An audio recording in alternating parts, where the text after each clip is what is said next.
Es una buena pregunta para empezar un programa.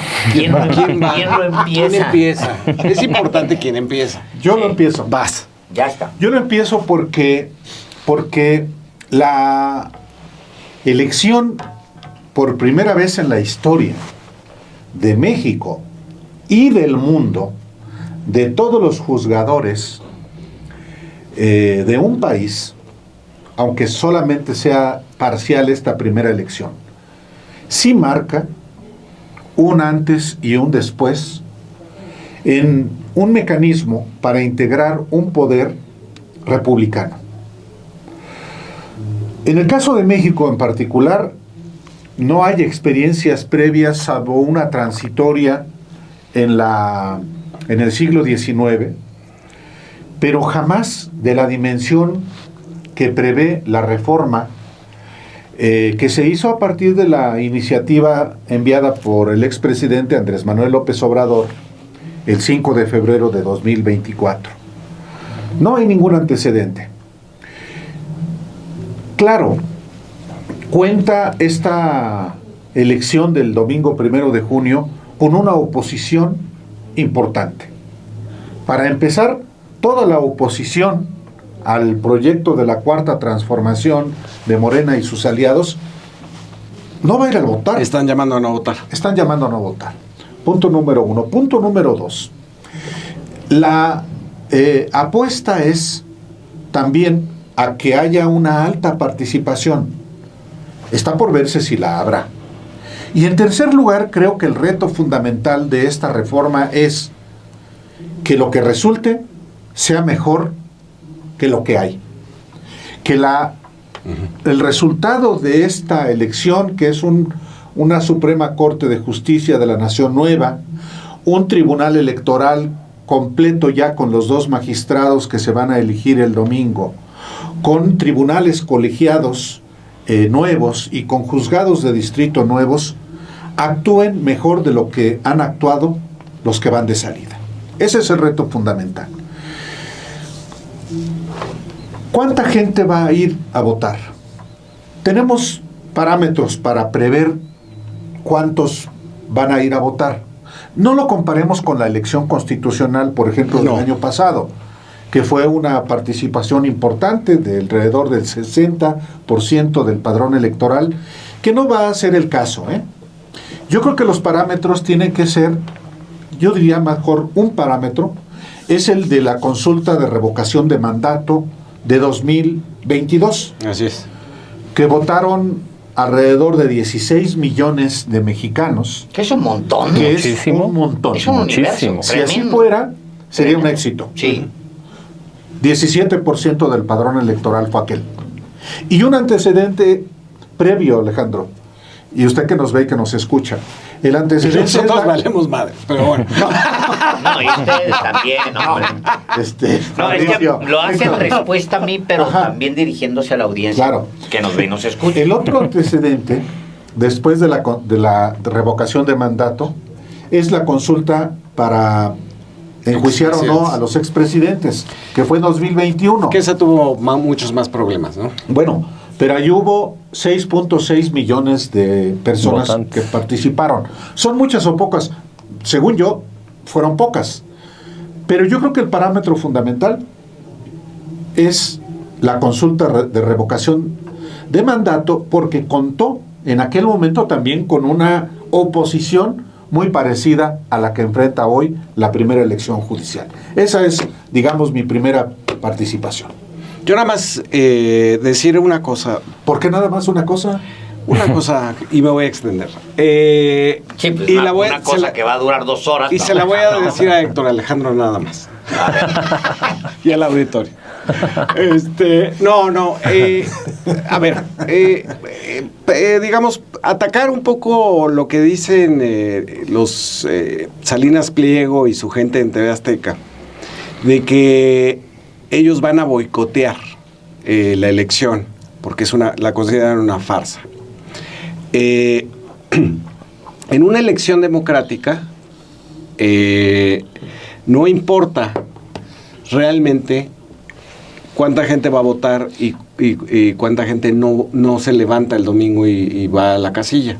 Lo que importa es el universo de los que sí fueron. En el caso de tanto de la revocación de mandato como del juicio de los expresidentes, los números fueron arriba del 90% en el sí, y un porcentaje muy ínfimo en el no. Eso es lo que importa realmente. Si tú consideras que, por ejemplo, el expresidente Zedillo cambió la Suprema Corte de Justicia, reduciéndola de 26 a 11, en un acuerdo con Acción Nacional en el Senado, donde el PRD se sale, y logran hacer una nueva corte, esa es la decisión de una persona, es decir, del expresidente Zedillo. Aquí la presidenta lo que hace es renunciar a esa facultad que la tenía, ¿no? Nombrando nuevos ministros de la Suprema Corte para tener una mayoría holgada. Renuncia a eso y la hace con voto popular. Ese solo hecho de cambiarle el origen a los ministros de la Suprema Corte, ese solo hecho, sin hablar de los magistrados y de los demás tribunales, colegiados y lo que sea, de distrito, de circuito, etcétera, ese solo hecho de cambiarle el origen ya le da un carácter democrático, le da un carácter de democracia popular. Y así votaran 3 gatos, sería mejor que una sola presidenta de la República. Sería mucho más legítimo. Es decir, esta idea de que si no se alcanza no sé qué porcentaje, que no viene en la ley, que no viene, es ilegítimo, no es más que un argumento que van a usar los de la derecha y en algún momento hasta la ultraizquierda, ya no sé, para deslegitimar el proceso. Pero a ver, y con esto termino, simplemente recordando que esta es una elección que no apareció en el momento en que se dio cuenta Ricardo Salinas Pliego que existía, sino que es una elección que tiene un plan A, un plan B, y este es el llamado plan C, ya es la conclusión del plan C. Es decir, cuando se empiezan a rechazar por parte de la Suprema Corte las modificaciones constitucionales y hasta los decretos del presidente López Obrador, se empieza a hablar de ganar la mayoría en el Congreso, la mayoría calificada en el Congreso, las 2/3 partes. Eso se logra con el apoyo de los ciudadanos y ahora vendría la, digamos, conclusión de ese proceso, que es ya ir a votar por los juzgadores. Yo incluiría dentro de la oposición a una parte del INE. Claramente, digamos, el INE... De Lorenzo Córdoba. De Lorenzo Córdoba. Y el INE de ese grupo, no solo que va más allá de Lorenzo Córdoba, que es Goldenberg, que es Aguilar Camín. Exacto, Aguilar Camín ayer salió hablando en contra de la elección con estos mismos argumentos. Y está muy bien. Muy poco democráticos, ¿no? El que, bueno, pasó del marxismo al liberalismo y ahora ya quién sabe qué cosa está haciendo. Pero... no hay converso que no sea radical. Exacto, son mucho más radicales los conversos que los de siempre. Sí, ve a Bartra. Sí. Es el mejor ejemplo de todos. O sea, imagínate de dirigir el machete a convertirse en ese defecio. Sí. Tremendo. O sea, intelectualmente es una defecio el personaje. Bueno, yo lo dejaría para que tratemos el tema del INE, que en un primer momento ellos van a ser responsables si hay poca participación. Porque en un primer momento se perdieron semanas, porque ellos se abrogaron el monopolio de la información sobre la elección. Que ni hacían difusión de la elección. Y eso está en los datos. O sea, si tú ves la encuesta de ENCOL de finales de abril, solo el 40% sabía que iba a ser en junio. Es que era parte del mismo sabotaje. Y era un sabotaje. Ese sabotaje del INE que está permanentemente, y ahora ya al final, digamos, esta cosa de la violencia política de género, ¿no? Pero ese sabotaje lo superas. ¿Cómo? Lo superas saliendo a dar entrevistas, saliendo a hablar con los medios, a moverlos, haciendo un poco de relaciones públicas con prensa. ¿Qué anda haciendo Guadalupe Tadei? Nosotros le pedimos una entrevista a Guadalupe Tadei. Una vez vino aquí en medio porque le servía para negociar algo con la presidenta, o en eso estaban las conversaciones, y luego desapareció Guadalupe Tadei. ¿Dónde está Guadalupe Tadei? ¿Dónde está? O sea, no está en ningún lado. ¿Y dónde está el resto de ese INE? ¿Dónde está? Digo, con respeto y sin respeto, pero también hagan el trabajo que merece su cargo. O sea, vas y haces política, te sientas con los medios, los que te van a funcionar, los que te empujas, y luego te sientas con ciertos grupos. No, todo es dinero. O sea, llegan con esa concepción de que todo es dinero. O sea, no nos dieron dinero para comunicación social. No nos dieron dinero para poner espectaculares. No nos dieron dinero. Bueno, ¿por qué no sales y haces tu trabajo también? Se vale que vayas y muevas a los... O sea, quisiera ver cuál es el plan de comunicación social de Guadalupe Tadei y de los consejeros. ¿Cuál es? No creo que ¿Cuál exista. estuvo? No creo que exista. No, todo es dinero. O sea, si no me das dinero, entonces esto puede estar muy cerca del fracaso. Siempre todo está muy cerca del fracaso. Entonces, no me gusta esa idea de que, híjole, es que si no me das dinero, es muy... No, hay un montón de cosas que se hacen con inventiva. Hay un montón de cosas que se hacen con iniciativa, y también bajar de aquí, porque luego los consejeros están en las nubes, están en el cielo. Empezando por la consejera presidenta, que es complicada, hasta pedirle una entrevista es complicado, no sabes nada. Te lo digo como medio de comunicación. Entonces hay que agarrarlos de aquí y bajarlos un poquito al nivel de eso es lo que tengo que hacer, y lo tengo que hacer, no le hace, me den dinero o no. Ahora, hay uno de los argumentos principales de la oposición, que es: se va a contaminar el Poder Judicial. Bueno, exacto. Se va a contaminar el Poder Judicial porque los poderes de facto en las comunidades, en los estados, en los municipios, van a utilizar la elección. La primera respuesta más lógica es: pues entonces no es un problema necesariamente del método de selección de los miembros del Poder Judicial, no es un problema de eso, es un problema de que no tengas control a nivel municipal, a nivel local, Pero a nivel además, estatal, Alejandro, del crimen organizado que pueda contaminar. Te puedo dar 3 ejemplos ahorita de cómo jueces liberaron guachicoleros claro. por el argumento de un perro olió la gasolina. No, el perro no puede haber olido la gasolina. Traía una pala, no iba a meter una válvula. Y la otra es, el número no era 100, era 100 bis. No importa que lo haya puesto el detenido, ¿no? Le puso bis para despistar a la policía. Y se fueron libres esos guachicoleros. Hidalgo, Jalisco y la Ciudad de México, en la colonia Anáhuac. No, sí, claro. Entonces, esa argumentación es como... Entonces, ya todo está corrompido. Porque los dos poderes que no mencionan, se eligen de la misma manera, y ahí no hay problema. O sea, durante años se eligieron esos otros dos poderes con el voto directo del ciudadano, y ahí no hay problema. ¿Por qué? Porque el tercero sí tiene que haber problema. O si hay problema, es problema con los tres, porque es un tema, en todo caso, de la herencia del narcotráfico, de los pocos poderes locales que existen. O sea, es otro problema, pues, ¿no?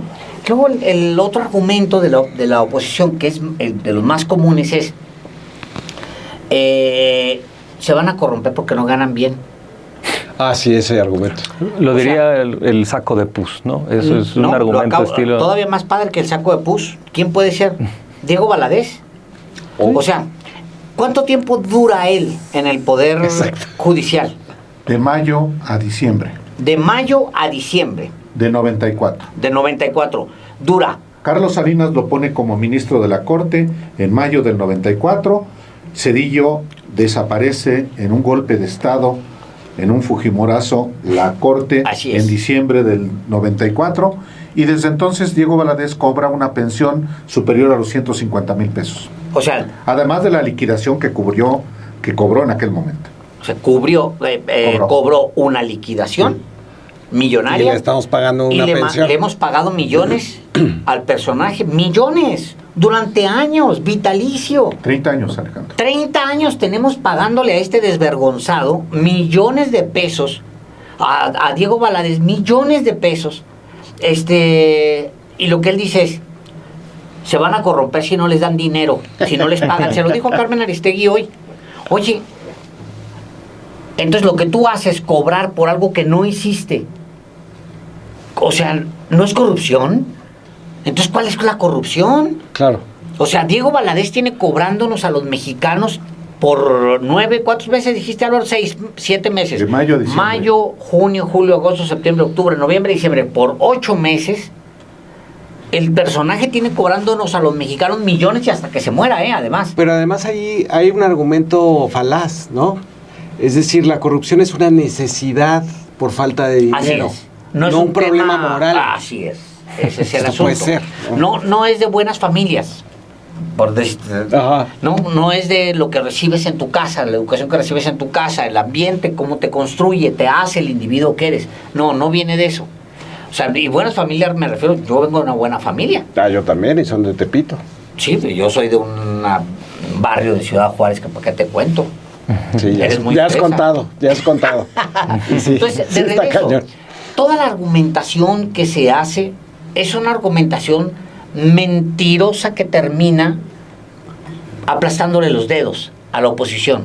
Entonces, yo esperaría que la gente entienda la importancia de que elijamos al Poder Judicial como elegimos a los otros poderes, que el riesgo está, sí, pero está también en los otros poderes y en cualquier otro proceso. No es un tema de la elección. La elección democratiza. Es un problema de las sociedades. Y no nada más la de México, muchas sociedades. Bueno, es que es un problema en general de la democracia. Yo creo que por ahí habría que empezar. Bueno, yo hoy quería dar un poco de antecedente histórico de dónde viene la reforma judicial y en mi segunda intervención retomar este hilo que es muy importante, pero van de la mano los argumentos. Se tiene esta idea falaz de que la democracia es algo así como un reino armónico donde todo es monocromático y hay una serie de cosas. No, la democracia es problemática, la democracia es ruidosa, como dice Álvaro Delgado. La democracia es tramitar el conflicto pacíficamente, pero por conflicto debemos entender que hay cosas bastante indeseables que surgen en las sociedades y que la democracia es la que da las herramientas para que se tramiten de manera pacífica. Eso es lo que la democracia tiene como gran objetivo y, como señalan los filósofos de la democracia, siempre va a haber promesas incumplidas en la democracia. Y es tarea de los demócratas exigir que traten de cumplirse, pero siempre alertas a las cosas que no nos van a gustar y que van a ser parte de ello. Una de las cuestiones que hace que hoy se tenga esta concepción maniquea sobre lo que va a pasar con la reforma judicial es de nuevo el mal diagnóstico que tienen los críticos de esta, o muchos de los críticos de esta, ¿no? Que es la idea de es una venganza de López Obrador, es una... hasta Sí, por supuesto. Se ha llegado a escuchar incluso la tontería esotérica de que, como Norma Piña una vez no se levantó en no sé qué reunión, de ahí... Bueno, es que si uno revisa los periódicos, si uno revisa la historia, se explica muy bien de dónde viene esta reforma. Desde el proyecto alternativo de nación que publicó López Obrador en 2005, ya había ahí un antecedente de decir el Poder Judicial requiere una reestructuración. Y esa reestructuración se fue planeando en mucho tiempo. Y aquí lo único que hizo la llamada Cuarta Transformación es meter en la ecuación el voto ciudadano. Y esto es algo que desde luego va a traer muchos problemas, pero a ver, la primera elección que organizó el INE, bueno, en su antecedente el IFE, fue también problemática, fue también injusta, como el mismo Zedillo, que fue el ganador, la definió.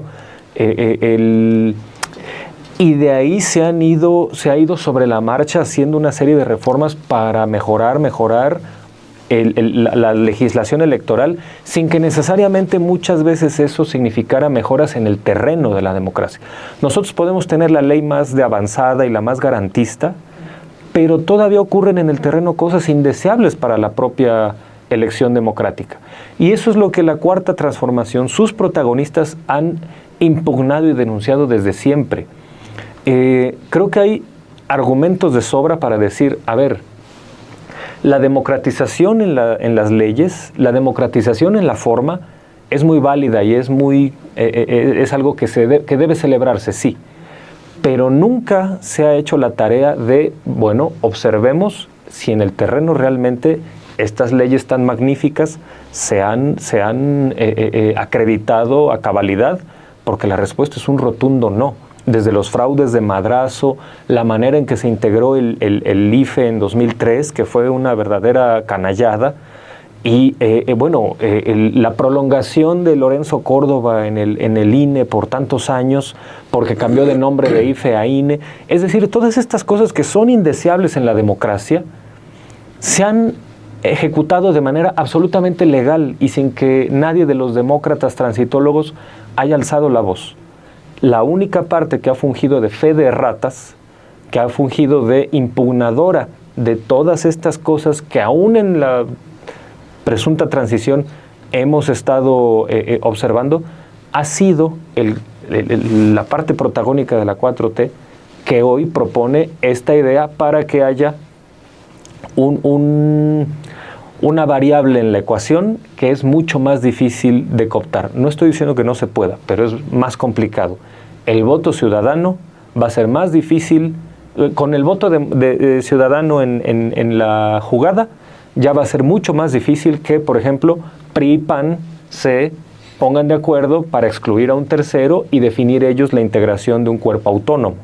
Ya ahora, cuando hablamos del Poder Judicial, va a haber una rendición de cuentas mayor porque simplemente ya hay ciudadanos votando y ya hay la posibilidad de que alguien que quiera ser juez puede estar revisando a sus compañeros, a los jueces en ejercicio, y cuando él sea candidato diga, a ver, estos jueces hicieron tal y tal y tal chicanada, entonces voten por mí.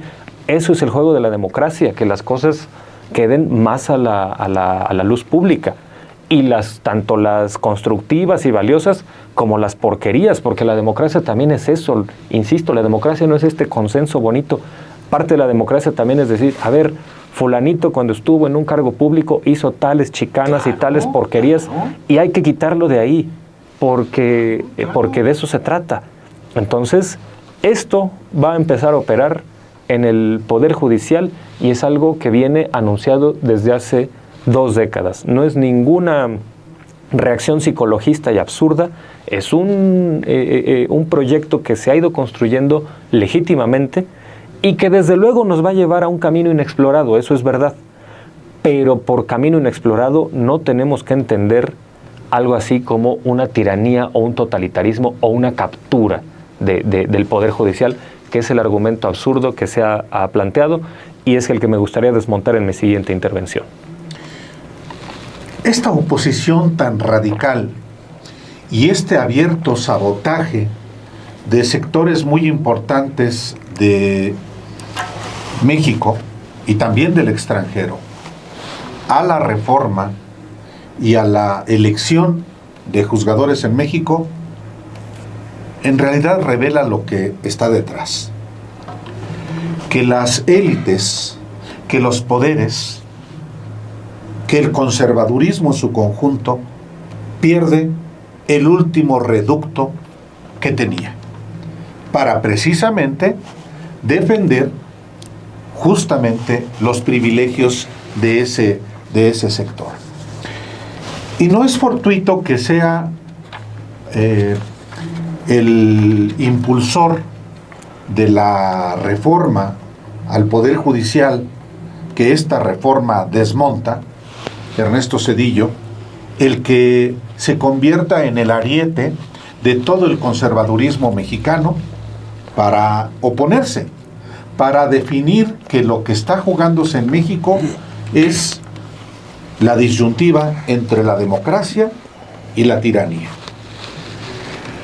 Esa dicotomía formulada por Zedillo, que es la de Ricardo Salinas Pliego, Enrique Krause, Héctor Aguilar Camín, los oligarcas del país, tanto los que dan la cara como los que están detrás, en realidad son los que han medrado con esa arquitectura jurídica e institucional desde hace exactamente 30 años.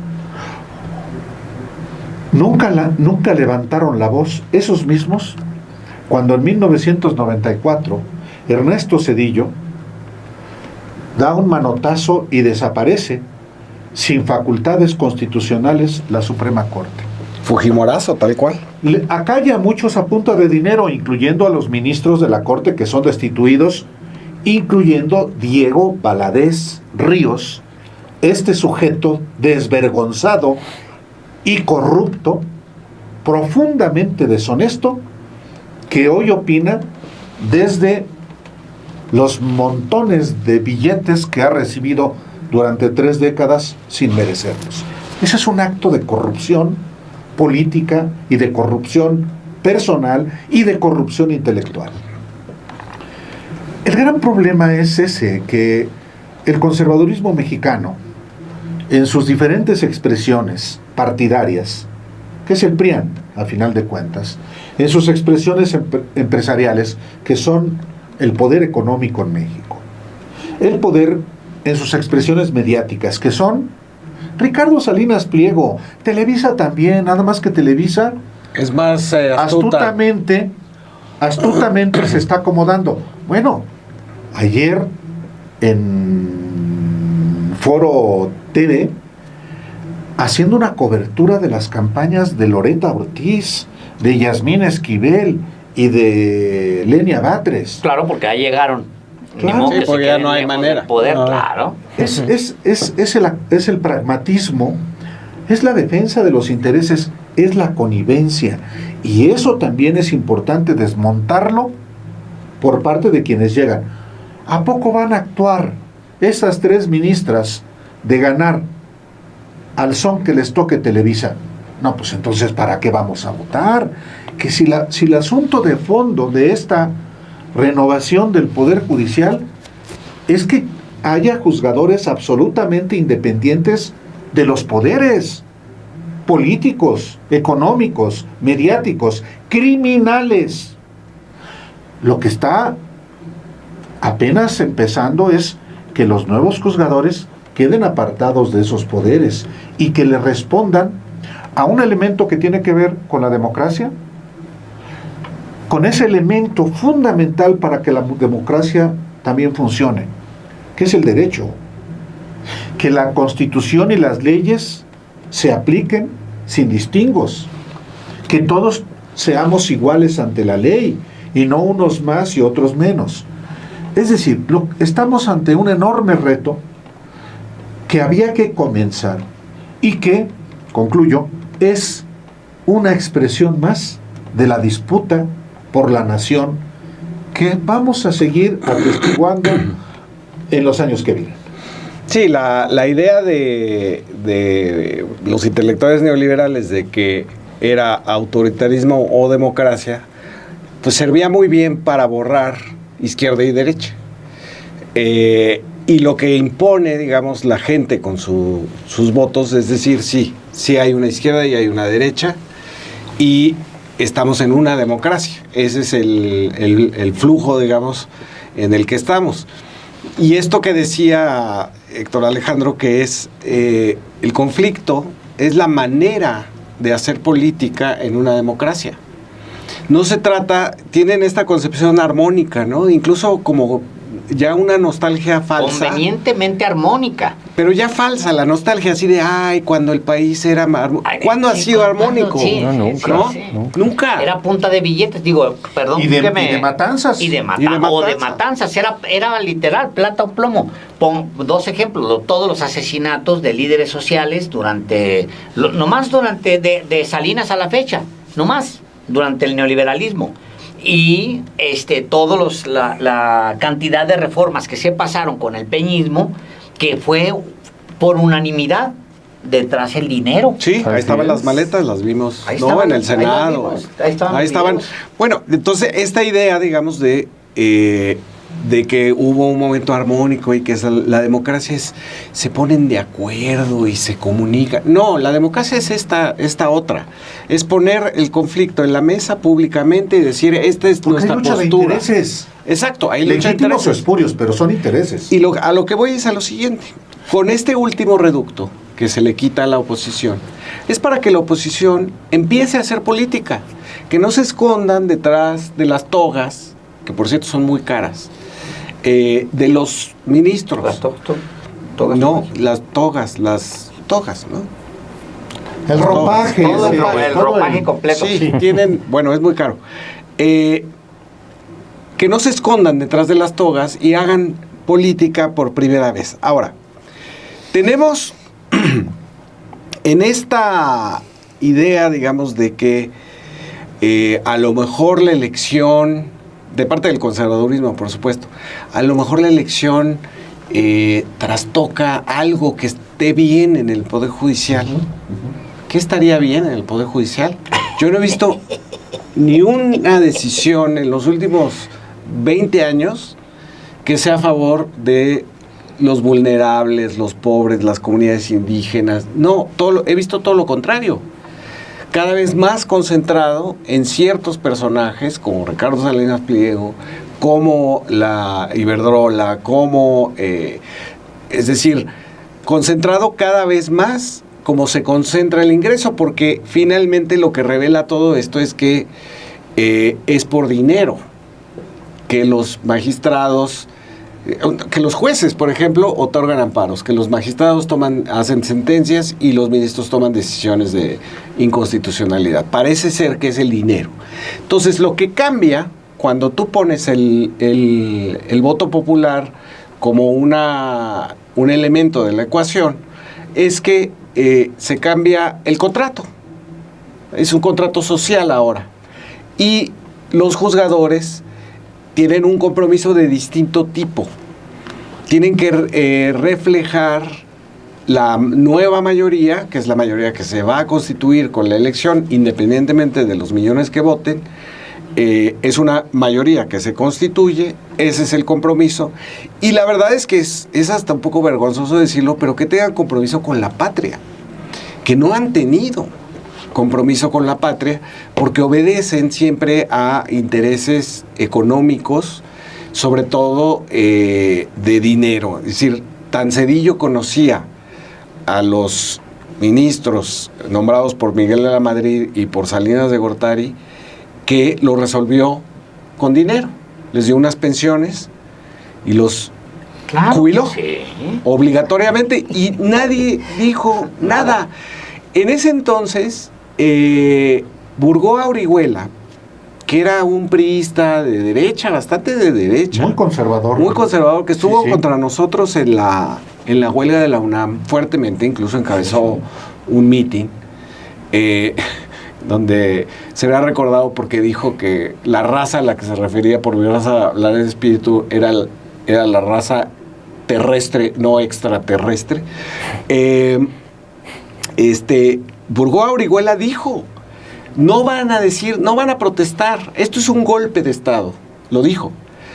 Esto es un golpe de Estado, La reforma de Cedillo. La de Claro, Cedillo. claro. Esto es un golpe de Estado, Sí, sí. pero nadie va a reclamar, porque no les conviene. Ahí la dejo. ¡Qué maravilla! Claro. Es que... ¡Qué maravilla! Échale, señor. ¿Qué vas a agregar? No. Bueno, por cierto, Álvaro y yo traemos algo sobre esto para el próximo domingo. Esto, justamente recordamos algo de lo de Burgoa. Ahora, De Granado Chapa, Y de Granado Emilio Chapa. Kriegel en aquel momento. ahora, es importante saber, conocer, entender también como votantes y como ciudadanos que lo que plantea la oposición es el desmantelamiento del Poder Judicial. Dicen, van a agarrar el Poder Judicial, lo van a borrar y luego van a meter a los simpatizantes de Morena ahí, lo cual es en sí mismo una estupidez. Es una caricatura. Sí. O sea, se caricaturizan a sí mismos todo el tiempo. O sea, la gente tiene que saber que solamente se va a quitar al señor licenciado juez Y si el señor licenciado compite, se le deja ahí. Y gana. Y gana y se queda. Claro. Toda la estructura, toda absolutamente, se queda. La estructura está ahí. De hecho, tan aspira que sea tan democrático que un secretario de actas o de un secretario de acuerdos, no sé qué, De estudio y cuenta. de estudio, puede perfectamente decir, oigan, pues es que este hombre, la verdad, o sea, es súper chafa, yo puedo hacerlo mejor. Yo trabajo en el Poder Judicial y yo creo que en la siguiente elección me voy a quedar. Pues yo mejor que este tipo que es bien corrupto y la fregada. Y que tiene a los primos, al cuñado. Tiene a todo el mundo metido aquí. No, bueno, pues mejor yo voy a aspirar. Y tan es así que la estructura, tú agarras y quitas al juez. Esa estructura está ahí. Pones a uno nuevo o pones al mismo, la gente. No estamos hablando de que Cedillo venga y... No, la gente pone. Así, tal cual, o quita. ¿Qué más democrático que eso puede ser? Que le des la oportunidad primero a los de abajo que participen en una siguiente elección y que la gente pueda quitar y poner dependiendo a cómo vea.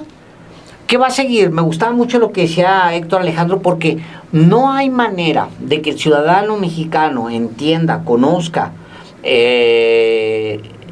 quiénes están participando necesariamente, porque a veces no conocen ni a los políticos, a veces no sabes, y son profesionales de eso viven, o sea, de estar diciendo quiénes son, cómo le hacen, vendiendo sus propias estrategias. A veces no sabemos ni siquiera quién es un político, menos un juzgador cuyo diseño de poder en el que trabaja fue hecho exactamente para no verse en todos los sentidos, para construir mansiones, para de repente aparecer con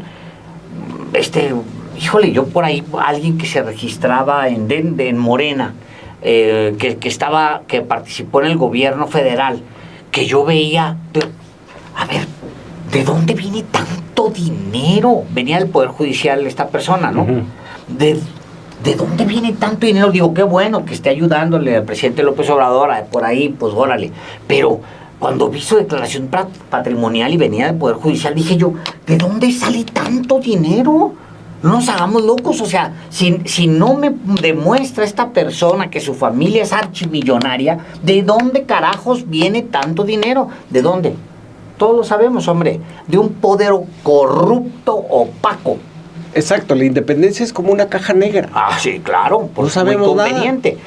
En Estados Unidos, como en México, cito a Estados Unidos porque volteamos mucho hacia aquella democracia, también pongo en dudas eso de democracia, pero bueno, sí hay una burocracia hasta muy altos niveles que responde por los cambios, para que los cambios no generen turbulencia. Pongo un ejemplo, es más, el más dramático de todos.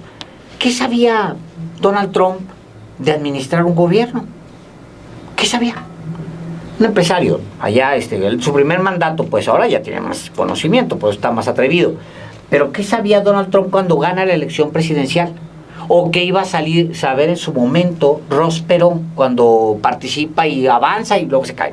Pero que era un tejano aislado de Washington, ni siquiera en Nueva York, como Trump, aislado allá en un rancho, dice, yo creo que yo lo puedo hacer mejor y voy a hacer campaña, y sale Ross Perot y hace campaña, y se acerca o bueno, por lo menos hay gente que dice, caray, pues puede ser. ¿Qué es lo que los acompaña a todos ellos? Lo que confías que permanezca en el Poder Judicial. Exactamente lo mismo, es lo mismo. O sea, puedes perfectamente agarrar a una persona que nunca ha administrado absolutamente nada, nunca ha sido parte de gobierno, ponerla. ¿Por qué? Porque toda la estructura te va a funcionar. Sí, y concluyo con esto. Creo que hay una gran confianza en que en sí misma la transparencia le agregue mucho más contenido democratizador a ese poder, que es un hoyo negro. No sabemos ni siquiera, más Yo creo que hasta ahora sabemos que hay jueces, magistrados y ministros. Hasta ahora, porque están en juego las posiciones. Te garantizo que en la audiencia y entre nosotros debe haber mucha gente que no sabía que había jueces, magistrados, ministros y que cada uno está en distinto nivel. Hasta ahora. ¿Por qué nunca lo supimos? No sabíamos qué hacían. Era deliberado. Deliberado, por supuesto. Es que se ha entendido la autonomía del Poder Judicial como este privilegio de poder hacer lo que les da la gana. Y no, la autonomía del Poder Judicial debe servir a los ciudadanos y a las leyes. No es una cuestión donde, como tenemos autonomía, nos podemos construir de esta manera medio endogámica y no rendir cuentas a nadie, hacer lo que nos parezca correcto y es sentencia juzgada y punto. No, aquí la autonomía debe ser para que quien juzga esté al servicio, sí, del Estado de Derecho, pero con valores democráticos. No con este entendimiento de yo como soy autónomo puedo hacer lo que yo quiera. No, esto es, hay que entenderlo así. La autonomía debe servirle a la ciudadanía, no al juez.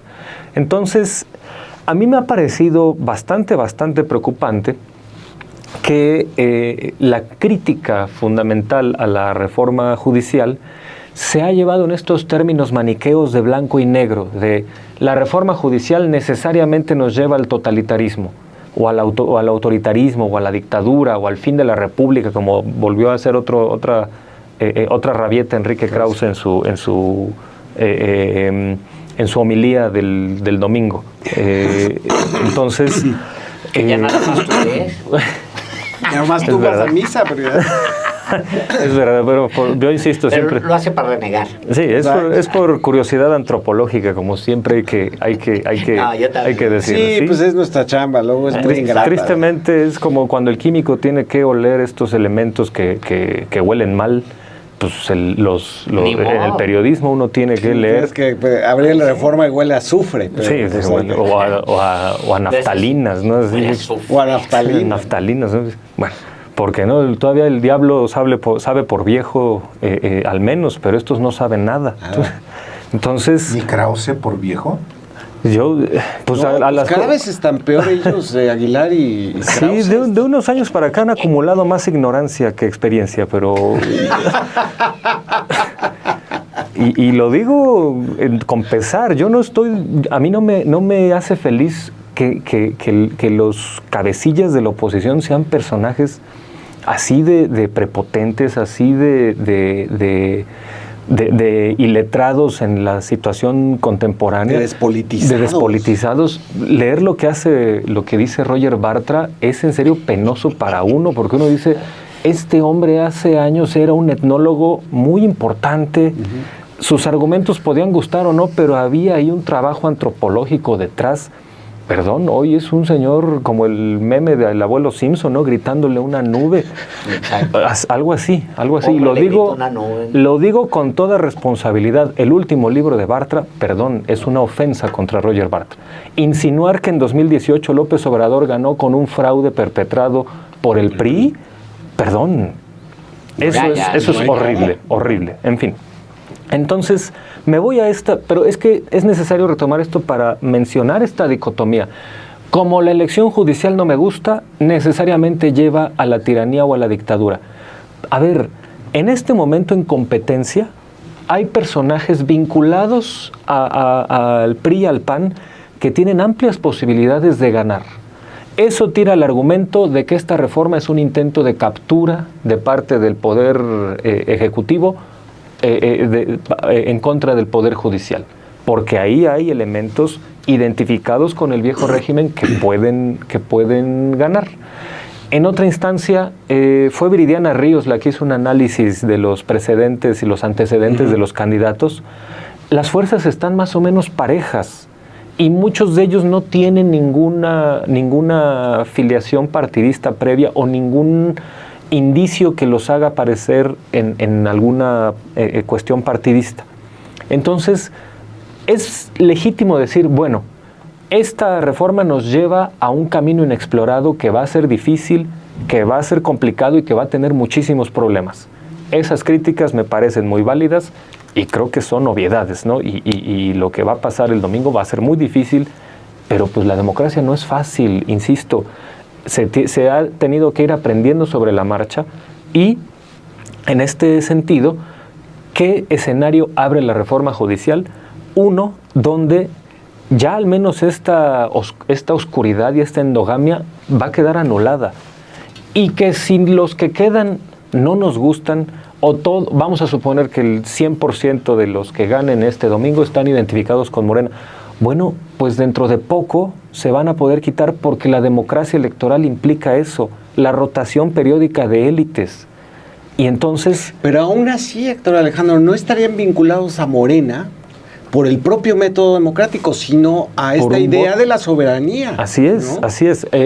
Lo digo en estos términos, así como en los términos dicotómicos de esta... Sí, porque Viri Ríos lo que hizo fue hacerlo por partido, ¿no? Así es, así es. Entonces, a lo que veo es que este escenario previsto por estos opositores a la reforma es un escenario imposible, porque hay muchos intereses en juego, como suele ocurrir en la democracia, y ya el voto ciudadano va a ser el que articule la cromática en ese poder judicial, bajo la premisa de que, a ver, no existe juez, aquel que diga que está ajeno a las ideologías o a los valores políticos, eso no existe. Esta idea de la neutralidad, la superobjetividad, eso no existe, y de hecho hay que cuidarse de quien diga yo no tengo ideología, porque no hay nada más sobreideologizado que eso. Y ya con esto cierro.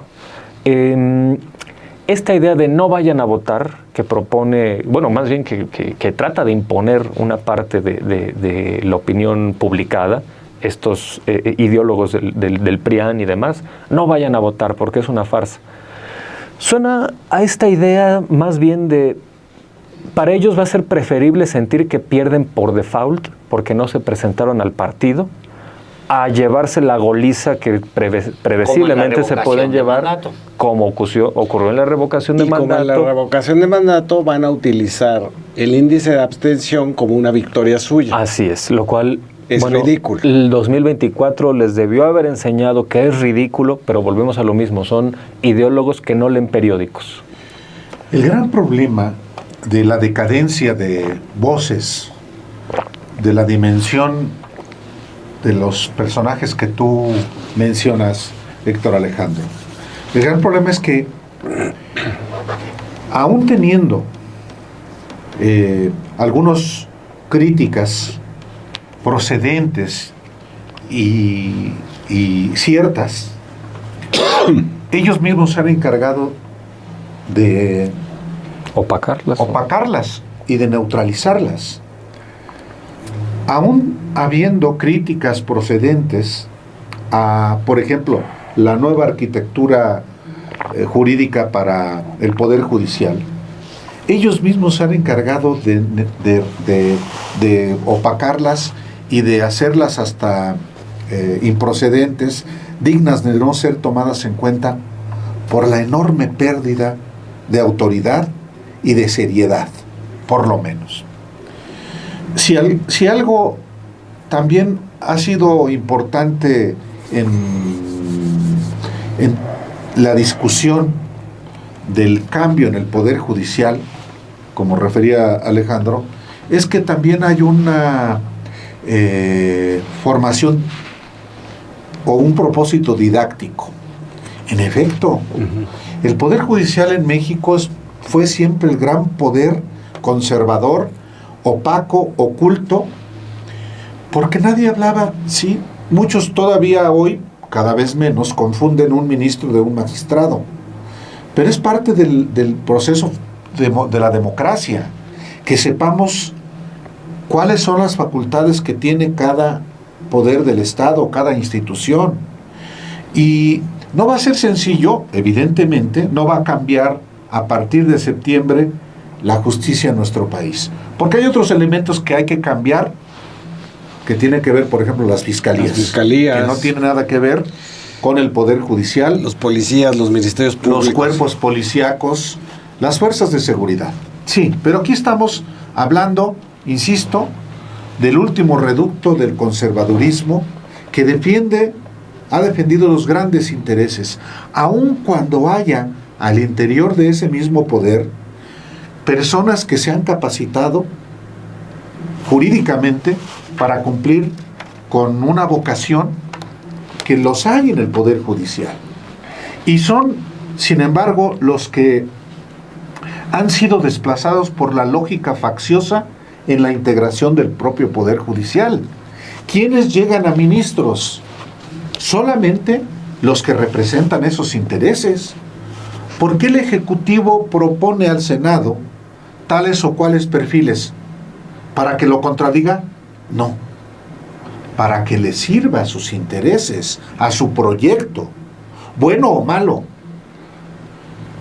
¿Quién propuso a los jueces, a los ministros de la Corte en 1994? ¡Cedillo! Él los puso. Se lo repartió con el PAN, con Diego Fernández de Ceballos. ¿A quiénes le respondían esos ministros? A Cedillo y a Diego Fernández de Ceballos. Bueno, ¿quién se quedó de una administración a otra? A ver. Azuela. Mariano Azuela Huitrón llegó en 1983 a la Suprema Corte. 1983, propuesto por Miguel de la Madrid. Llega al golpe de Cedillo en el 94 y se queda otros 15 años. Sí. Otros 15 años. Entonces... Y participarle al desafuero. Claro, ¿y a quién le sirve? Lo encabeza. ¿A quién como le sirve? golpista. Le sirve al conservadurismo. Claro, sí, por eso En ese estaba caso ahí. el PAN, estaba Fox, pero le servía a Cedillo, como le sirvió a Salinas, como le sirvió a Miguel de la Madrid. Por eso, ¿quién dejó a Norma Piña? Peña. Enrique Peña Nieto y todos los intereses. ¿Quién puso a Lainez Potisek? Calderón, el que hizo la reforma del 94. ¿Quién puso incluyendo a Olga Sánchez Cordero? Cedillo.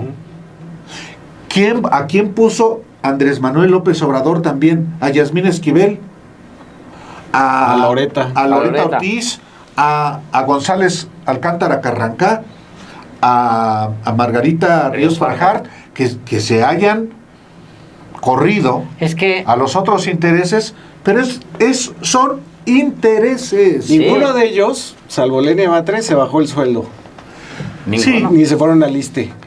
Mira, es que por eso era tan importante la reforma, perdón que te... No. Pero era justamente cómo lavas una sábana blanca con el agua del charco. O sea, tienes el agua del charco, pues sí, metes la sábana para lavarla ahí, pues sí, te la regresas y ves en la sábana y pues es un cochinero.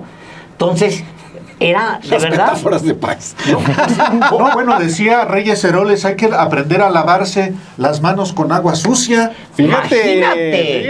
es muy Reyes priista Heroles. ese. Claro. No, claro, o sea, acostúmbrate, porque sí, agarras la sábana, la metes en el charco, pues ni modo, aprende a convivir Es con la la que sábana hay. manchada, es la que hay. Lo de es la que es lo que le pasa a los que propone al principio López Obrador, que es en 3 minutos ya estaban acomodados a los intereses de la corte. Es que es un monstruo. Hasta cuando entras, cuando caminas los pasillos de madera, los pisos tan limpios, la gente que pasa con Para entrar, Alejandro. para entrar, No, una cantidad tremenda de guaruras, tremenda. Miren, Sí. nomás para la gente que no conoce, todo el piso, de nivel piso, todo ese es un estacionamiento de los señores. Sí, señoras ministras. Lleno de camionetas con guaruras. Lleno de guaruras. Tú te metes a ese piso, es un piso entero de un edificio y es puro guarura. Y luego sales de la puerta, por la puerta que salgas, guaruras. Y guaruras, y guaruras, y guaruras. Los estacionamientos de alrededor tomados por quién? Por guaruras y camionetas. Y eso es ahorita, ¿eh? Eso es ahorita. Sí. Antes era... no. Bueno, el centro estaba tomado, fíjate, el centro siendo tan corrupto, tan podrido, ahí porque era el corazón de toda esta actividad. Sí, claro. Perdón. Claro. Bueno, me quedé con una cosa que dijo o que insinuó Álvaro, o al menos yo así la entendí, que es que estos voceros tienden a caricaturizar sus propios argumentos. Y yo decía, ¿por qué hacen eso? Si podrían tener argumentos contra la reforma. Ajá. Claro, porque no le tienen confianza al auditorio al que se están dirigiendo, entonces tienden a caricaturizarlo porque dicen no van a entender, Sí. ¿no? Y entonces hacen esta idea de, no, es que va a ser una tiranía.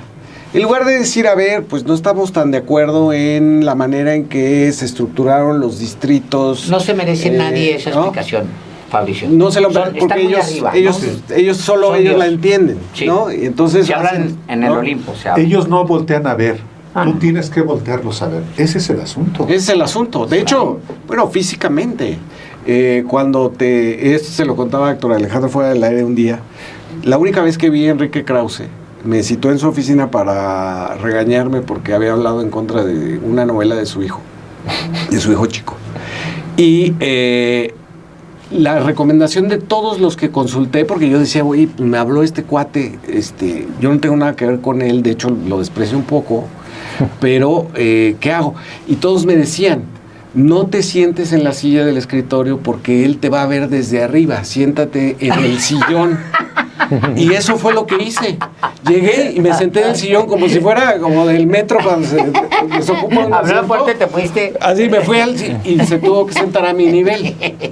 Y efectivamente su gesto fue que ya no le gustó, ¿no? La conversación fue como extraña, toda la conversación. Estuve exactamente 2 minutos y me fui. Y fue para que me regañara sobre que porque había yo dicho que un premio que había ganado su hijo chico se había declarado desierto. Entonces dije, se declaró desierto el planeta de este año porque se lo dieron a un Krause. Ese fue mi comentario y a él le pareció que me tenía que regañar. Bueno, pero es interesante esto que dice Álvaro, ¿no? Cómo, pues no hay manera de estructurar un discurso porque al público al quien se dirigen no le tienen confianza o no le tienen respeto o no saben que existe o no saben cómo piensa. Es decir, ya no entienden los mecanismos como si bien entienden los mecanismos de la corrupción de la élite. Ahí se mueven como peces en el agua y me parece que ese es un poco el problema, ¿no? Nos han dado en esta jornada, digamos, que culminará el domingo, nos han dado las 3 versiones de lo que es las ideas del conservadurismo, ¿no? Una, todos son iguales, no hay cambio que valga, todo es para peor, vamos a perder algo muy importante si hacemos ese cambio, o todo cambio conduce al terror, que en el caso de ellos es decir, la tiranía, ¿no? Tomando, digamos, como ejemplo, la Revolución Francesa, siempre hablan de eso, ¿no? Dicen, ay, sí, pero entonces todo acabó en la guillotina, ¿no? Lo que nunca consideran es que el resto de Europa estaba combatiendo a la Revolución Francesa y eso creó una distorsión adentro del núcleo revolucionario que hizo que les cortaran la cabeza y hicieran purgas. Lo mismo pasó en la Unión Soviética. Hubo una operación en contra, ¿no? Jamás dicen eso, es como si el propio cambio... Como si la revolución, pues, ¿no? La revolución es la culpable. es la culpable del terror. Siempre conduce a eso, ¿no? Así es. Entonces, esas 3 cosas del conservadurismo nos las han dado y siempre, esta es la idea, digamos, del futuro. Es una cosa angustiante, hay que tenerle miedo, mejor ni moverle. Y llegaron incluso a decir que México era una sociedad conservadora, ¿no? Como dijeron que también era inferior, haragana, corrupta, priista, ¿no? Han dicho que somos lo peor de lo peor de lo peor de lo peor. Y en realidad el país se ha movido, como se mueve la historia, por otras vertientes. La vertiente democrática, con un movimiento pacífico que presionó y presionó y presionó durante décadas para lograr una presidencia progresista. Y ahora el mismo movimiento, quizás más grande, de hecho, en apoyo por la encuesta de Encol, hacia que es necesaria la reforma al Poder Judicial. 72% dice que es necesaria en esa encuesta. Entonces, llegamos, digamos, a la culminación de esta jornada el domingo, y yo lo que digo es, finalmente es, independientemente de cuántos millones vayan a votar, el cambio de origen de un poder de la República es tan importante que es histórico y es trascendente. Y yo le digo a la gente que no se dejen asustar por Aguilar Camín, no va a haber 40 minutos de cola y se van a tardar 20 minutos en votar, no es cierto, si llevan ustedes sus acordeones con los números, que por cierto dicen, ya nada más para terminar esto, dicen, no, es que hay acordeones, ¿no? Entonces hay una operación del gobierno para que la gente vote por determinados. No, porque uno no se puede aprender todos los números, ¿no? Sí. Pues ¿cómo vas a estar ahí así de, puta, le sí, diera 3 o 4? No es un examen. No es un examen. Es un derecho. No, entonces, bueno, pues es para ir rápido. Sí. Y llenarlos. Además, las listas, si ustedes las ven, no coinciden ninguna con ninguna, ¿eh? De los acordeones diferentes. De los acordeones que circulan. O sea, si hubiera una operación, pues todos, no, habría un solo ejemplo, ¿no? Sí. Y hay 1000 cosas. Hasta el PAN está haciendo sus propias. El PAN está haciendo. El PRI está haciendo. El Movimiento Ciudadano está haciendo sus propias. Y están acordando, inclusive negociando. O sea, el Movimiento Ciudadano en Nuevo León, ahí hay una lista, y en Jalisco. Y en Jalisco, todo. Sí. Bueno, cierro yo mi participación con una seria invitación a que vayan a votar. Yo la primera vez que me paré en una casilla, que fue en el 88, que fui y lo vi, no sabía muy bien todo, ¿no? El procedimiento, llegué, era como todo novedoso, como ya oía todo el ruido que había, etcétera, llegué. Y luego salí como un campeón por haber tomado la decisión que Qué tomé. bien se siente salir de una casilla, ¿no? Sí. Salí y dije, ay, cabrón, Sí, qué poderoso. O sea, vayan, es un ejercicio histórico. ¿Se van a equivocar? Equivóquense. ¿Cuál es el problema?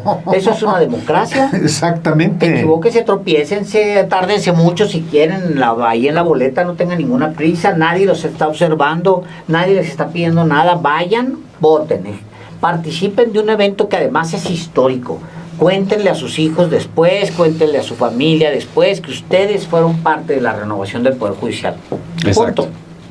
Una anécdota que me parece va a ser muy reveladora de ahora cómo esta parte de los ideólogos del PRIAN quieren atribuirse como triunfo el posible abstencionismo del domingo. Contaba Juan Villoro esta anécdota de que una vez en Argentina, cuando se jugó un superclásico de Boca contra River, me parece que ganó Boca 2-0, y que sin embargo en los noticiarios, los periódicos al día siguiente reportaron que había habido una riña y que habían muerto 2 hinchas de Boca Juniors, y que entonces un hincha de River Plate dijo, bueno, empatamos 2-2. Entonces, más o menos esa es la lógica detrás de estos personajes diciendo, si no votamos vamos a triunfar, ¿no? Como cuando fue la revocación de mandato, que dijeron, el obradorismo ya pasó de 30 millones de votos a solo 17, sí. Cuando 17 millones es un mundo. Con eso te ganas, con eso le hubieran ganado a Xóchitl Gálvez en 2000. Exacto, es el DF y la zona conurbada. Por supuesto, es una cosa tremenda, pero bueno, es esta idea de sentirse más del tamaño real que tienen. Ya con eso cierro yo. Yo decía cuando el proceso de revocación de mandato que la gente que fue a votar en 2022 por la revocación de mandato, y que decían muchos, es que se derrumbó Morena, decía, no, es que no es techo, es piso. Y era un piso el que tenía en aquel momento. Me acuerdo. Se derrumbó, claro. Morena ya. Sí, no, ese es piso. Con 17 millones de votos. Para allá, solamente es crecer. Arriba, sí. Y tan es así que en 2024, por eso fue tan estruendosa la derrota de Claudio X González y toda esa formación opositora, incluyendo a los intelectuales. No saben en qué país viven. No saben en qué clase de mexicanos somos, porque en efecto siempre están allá arriba y creen que todos los mexicanos tenemos que estar esperando, atentos lo que digan desde allá, escuchar su voz. Imposible que ellos bajen a ponerse al nivel de las personas que habitamos Ni este para país. entender, es más, ni para beneficiarse de la No. gente bajan. No. No. Por eso no hay manera de que salgan del hoyo, porque ellos sienten que están allá, en realidad es a la inversa, Está invertido, Están sí. en el hoyo. Muchísimas gracias, ya. ¡Vámonos! Gracias a todos.